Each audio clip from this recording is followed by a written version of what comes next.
Good afternoon, students. From class 9 social science textbook, political science. We are studying a chapter democratic rights. We came to know about a right to freedom, and we today discuss page number 82. Citizens have the freedom to hold meetings, processions, rallies and demonstration at any time on any issue. तो कल हमने ये discuss किया, तो आज हम देखेंगे. Let's start the reading.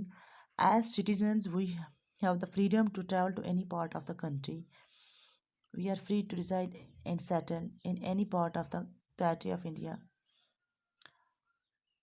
तो हमें पूरा हक है कि हम किसी भी मुल्क के किसी भी कोने में रह सकते हैं, अच्छे से सेटल हो सकते हैं. तो the constitution says that no person can be deprived of his life और personal liberty except according to procedures established by law. तो कॉन्स्टिट्यूशन के मुताबिक कोई भी पर्सन किसी को भी डिप्राइव महरूम नहीं रखना है जो उसके ये जो लाइफ अपनी ज़िंदगी और पर्सनल लिबर्टी जो है उसकी ज़ाती आज़ादी है except according to procedure establish by the law के लॉ ने जो कानून मतलब बनाए हैं. It means that no person can be killed unless the court has ordered a death और डेथ सेंटेंस. इसका मतलब ये भी है कि कोर्ट किसी को भी ऑर्डर नहीं दे सकती है कि किसी को बिला वजह मारा जाए या मौत की सज़ा दी जाए. It also means that a government और police officer can not arrest और detain any citizen unless he has proper legal justification. तो इसका ये मतलब है कि गवर्नमेंट या किसी भी पुलिस ऑफिसर को कोई भी हक नहीं है कि वो बगैर बिला वजह किसी शहरी को क्या कर अरेस्ट करे unless he has proper legal justification, जब तक उसके पास कोई प्रॉपर सबूत नहीं होगा, पूरी जस्टिफिकेशन नहीं होगी लीगल तरीके से. Even when they do they have to follow some procedures. अगर जब वो ऐसा करेंगे उनको कुछ प्रोसीजर्स को फॉलो करना है. फॉर एग्जांपल पहला आ गया a person who is arrested, वो आदमी जिसको अरेस्ट किया जाएगा एंड डिटेन और बंद किया जाएगा in custody will have to be inform of the reasons for such arrest and detention. तो उसको गिरफ्तार करने से पहले उसकी गिरफ्तारी की वजह और अंदर जेल में बंद करने की वजह उसको बताई जाएगी कि वजह क्या है. And second, a person who is arrested and detained shall be produced before the arrest magistrate within a period of 24 hours and arrest. तो वो आदमी जिसको गिरफ्तार किया गया या अंदर बंद किया गया है, उस प्रोसीजर को उसको मतलब पेश करना है किसके, जो अरेस्ट मजिस्ट्रेट होगा उसी के पेश 24 आवर्स से अरेस्ट के गिरफ्तार करने के बाद 24 आवर्स से पहले. और थर्ड है इसका, such a person has the right to consult a lawyer और engage a lawyer for his defence. और ऐसा आदमी जिसको ऐसा किया जाएगा उसको पूरा हक है कि वो किसी भी लायर के साथ मतलब अपनी कंसल्टेशन कर सकता है, उसके साथ बातचीत कर सकता है कि उसका केस आगे ले जाए. और engage a lawyer for his defence, अपने अपने डिफेंस के लिए वो किसी भी लायर को ले सकता है.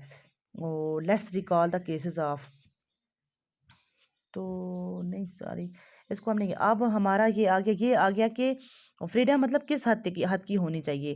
फ्रीडम का मतलब ये नहीं है कि हम बिला वजह किसी को मारें, बिला वजह किसी पे जुल्म करें, लेकिन फ्रीडम के लिए भी कुछ प्रोसीजर्स होते हैं जो इस्टेब्लिश होते हैं, लॉ जिनको इस्टेब्लिश करता है.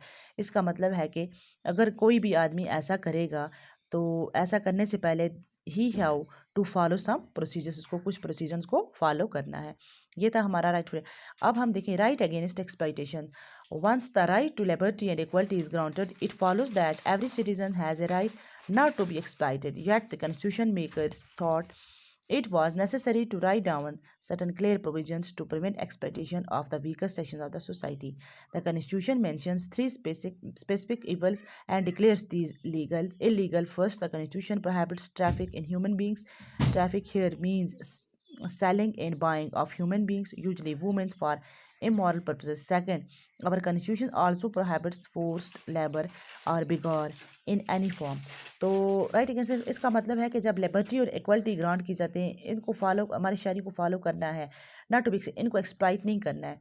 हालांकि हमारे कॉन्स्टिट्यूशन मेकर्स जो हैं that it was necessary to write down certain clear provisions उन्होंने लिखी हुई हैं to prevent exploitation of the weaker.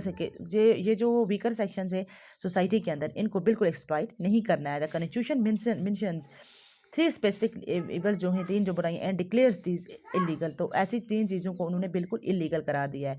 First, the constitution prohibits traffic in human beings. Traffic का यहाँ पे मतलब है सेलिंग और बाइंग ऑफ ह्यूमन बींग्स। तो यूजली जो औरतें हैं वुमेन्स फॉर इमोरल पर्पज के लिए इस्तेमाल नहीं है। सेकंड, और कॉन्स्टिट्यूशन आल्सो प्रोहिबिट्स फोर्स, बिगार मतलब फोर्स लेबर, बच्चा मजदूरी वगैरह किसी भी किस्म नहीं करनी है। Begar is a practice where the workers is forced to render services to the master. तो हाँ, नहीं सॉरी, यहाँ पे बिगार का मतलब है अपने मालिक के लिए उसकी खिदमत करना, सर्विस करना फ्री ऑफ चार्ज, बगैर किसी पैसे के, और एट ए नॉमिनल के ये रिम्यूनरेशन। तो ऐसा नहीं है कि उसको फ्री ऑफ कॉस्ट या बगैर कोई चार्ज लिए अपने मालिक के लिए काम करना है। When this practice takes place, अगर ऐसा होगा on a life long basis, अगर काफ़ी अर्सा तक, it is called the practice of boundary labour. तो इसको बाउंड्री लेबर कहा जाता है। Finally the constitution also prohibits child labour. तो बच्चा मजदूरी पर भी हमारे कानून कॉन्स्टिट्यूशन ने बिल्कुल बैन लगाया है। No one can employ child below the age of 14 to work. किसी भी किस्म के आदमी को कोई हक नहीं है कि वो 14 बिलो द एज ऑफ 14 बच्चे को अलाउ करके फैक्ट्री में काम करे, और माइन किसी भी काम में, और एनी अदर हैजर्ड्स वर्कर को भी ऐसा सख्त काम, डेंजरस काम, such as railways and ports, मतलब बंदरगाहों में, रेलवेज में। Using this as basis many laws have been made to prohibit children from working in industries such as in BD making, अच्छा फायर हो गया, फायर क्रैकर्स, इन match printing, इन किसी भी factory में प्रिंटिंग डाइंग वगैरह का काम है, किसी भी किस्म के ऐसे बिलो द बेजा 14 बच्चे को अलाउ नहीं करना है। तो ये था हमारा right to explanation, right against exploitation. I hope everybody has got it.